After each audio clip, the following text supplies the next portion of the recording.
नमस्कार, मैं गणेश कुमार। जैसा कि आप जानते हैं, पिताजी रामदयाल मेहता थे, जो अति पिछड़ा आयोग के सदस्य भी थे। समता पार्टी के राष्ट्रीय अध्यक्ष उदय मंडल जी हैं और उन्हीं के अगुवाई में एक कार्यक्रम होने जा रहा है 31 मार्च को। एक पैदल मार्च हम लोग कर रहे हैं पटना में, जेपी गोलंबर से राजभवन तक। समय 12 बजे है, तो उसी के लिए मैं सोच रहा था आप लोगों को भी आह्वान करूं, आपको भी इसमें आमंत्रित कर रहा हूं मैं कि आप सब भी आइए और इसमें जुड़िए। और चूंकि ये मैटर धानुक जाति से भी बहुत बड़े स्तर से जुड़ा था, जातीय जनगणना में हम लोग बहुत शुरू से ही अवेयरनेस कर रहे हैं, लोगों में जागरूकता फैला रहे हैं कि जो धानुक जाति हैं वो धानुक ही लिखें। लेकिन सरकार की नीयत और मंशा पे हम लोगों को संदेह हो रहा है। कुछ जो बड़े विचारक हैं, जो लोग सोच समझ रहे हैं, जो राजनीति में है धानुक जाति से, वो लोगों को भी संदेह हो रहा है कि कहीं धानुक जाति का कुर्मीकरण तो नहीं हो रहा है, हम लोगों को कहीं कुर्मी न बना दिया जाए। इसलिए हम लोग 31 मार्च को पटना में एक पैदल मार्च कर रहे हैं। और संदेह की जो वजह है उसमें जो न्यूज आ रहे हैं सामने इस तरह के कि कुर्मी के जाति कुर्मी कैटेगरी में जो है जाति को धानुक को उपजाति के रूप में दिखाया जा रहा है। मैं आपको एक स्क्रीनशॉट भी दिखाता हूं, मैंने एक न्यूज़ चैनल का लिया है जो आपसे शेयर करता हूं। उसमें आप देखेंगे कि कुर्मी जाति में उपजाति में धानुक को दिखाया जा रहा है। मैंने न्यूज़ में भी कई दफ़ा, एक दो दफ़ा देखा है कि कुर्मी की जाति की उपजाति में धानुक को रखा गया है।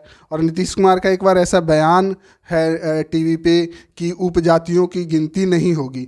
तो इन सब सरकमस्टांसेस में ये सब जो बातें चल रही है उसमें एक संदेह का वातावरण बना है धानुक जाति के नेताओं में, धानुक जाति के शुभ चिंतकों में, समाज सेवकों में, कि कहीं हम लोगों का संख्या को न कम करने का प्रयास न किया जा रहा हो या फिर समाप्त करने का न प्रयास किया जा रहा हो।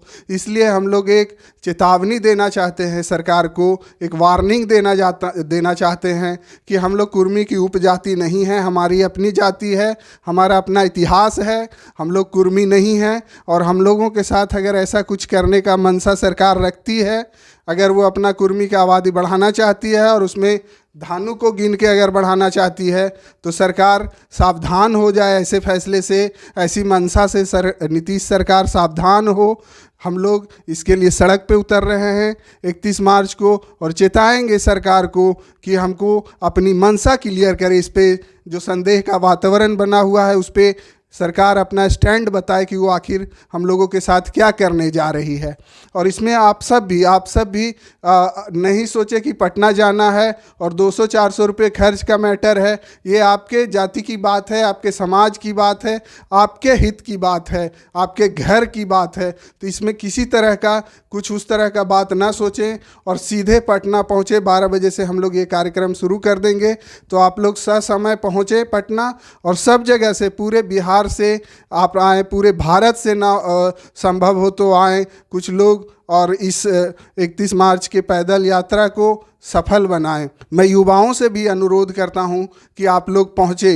ये आज बहुत बड़ा फैसला है। अगर आज हम लोग नहीं इसमें जागेंगे, नहीं सरकार को ये जताएंगे कि हम लोग एक हैं, अगर हम लोगों के साथ ऐसा कुछ किया गया तो हम लोग और भी इससे बड़ा भी आंदोलन खड़ा कर देंगे और सरकार भी गिरा देंगे। इसलिए हम लोग एक साथ, एक बल से सरकार को एक वार्निंग, एक मैसेज देंगे कि हम लोग धानुक जाति हैं और हमारी जाति के साथ कोई छेड़छाड़ ना किया जाए, हमारी संख्या के साथ कोई छेड़छाड़ ना किया जाए और हमें कुर्मीकरण करने का प्रयास ना किया जाए। तो आप सब आइए, आप सबको आमंत्रण देता हूं मैं अपनी तरफ से कि पटना आइए और इस कार्यक्रम को सफल बनाइए।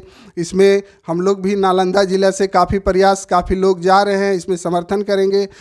धानुक एकता मंच भी इसमें जो है मुकेश धानुक की अगुवाई में धानुक एकता मंच भी इस पैदल मार्च का सहयोग कर रहा है, इसको सफल बनाने का प्रयास कर रहा है। क्योंकि धानुक एकता मंच भी हमेशा खड़ा रहा है जहां धानुक जाति की बात हो, धानुक जाति के उत्थान की बात हो, विकास की बात हो। और ये जो मुद्दा है कि धानुक जाति की संख्या कम कर दिया जाएगा या इसके अस्तित्व को धूमिल करने का प्रयास है, तो धानुक एकता मंच भी इसमें पूरे डट के खड़ा होगा और इसका साथ देगा। और आप सबसे एक बार फिर मैं कह रहा हूँ कि सब पटना आइए, नहीं सोचिए भाड़ा और वो अपने खर्चे से आइए, ये आपके घर की बात है। जैसे घर में बेटी बेटा का शादी होता है तो अपने निकालना पड़ता है बरतुई करे, ये समझिए वही बरतुई है। ये जाति पर संकट है, समाज पर संकट है, तो वही समझ के निकलिए घर से और आइए 31 मार्च को जो पैदल यात्रा है उसको सफल बनाइए। आप सबसे अनुरोध है और विनती है कि आप सब पहुँचिए।